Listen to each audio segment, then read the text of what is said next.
pluie, Francis Sponge. La pluie dans la cour où je la regarde tomber descend à des allures très diverses.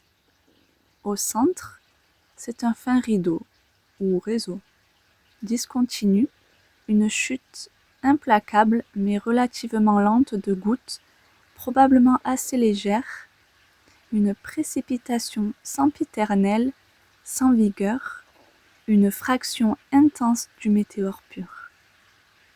À peu de distance des murs de droite et de gauche, tombent, avec plus de bruit, des gouttes plus lourdes, individuées.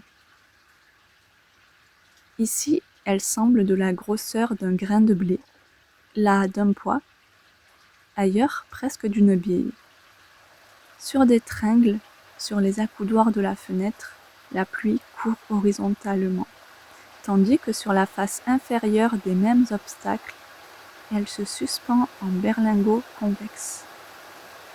Selon la surface entière d'un petit toit de zinc que le regard surplombe, elle ruisselle en nappes très minces, moirées, à cause de courants très variés, par les imperceptibles ondulations et bosses de la couverture.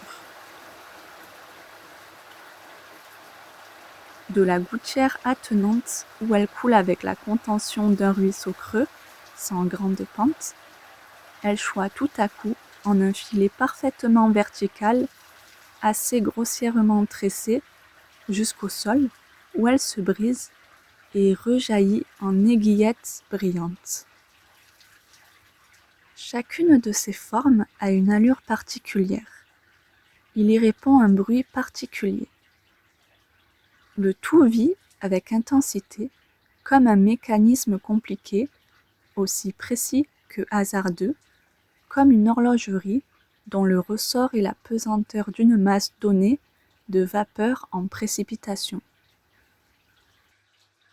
La sonnerie au sol des filets verticaux, le glou-glou des gouttières, les minuscules coups de gong se multiplient et résonnent à la fois en concert, sans monotonie, non sans délicatesse.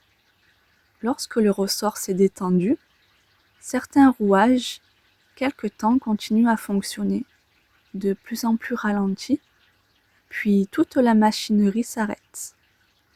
Alors, si le soleil reparaît, tout s'efface bientôt. Le brillant appareil s'évapore. Il a plu. La pluie, Francis Sponge.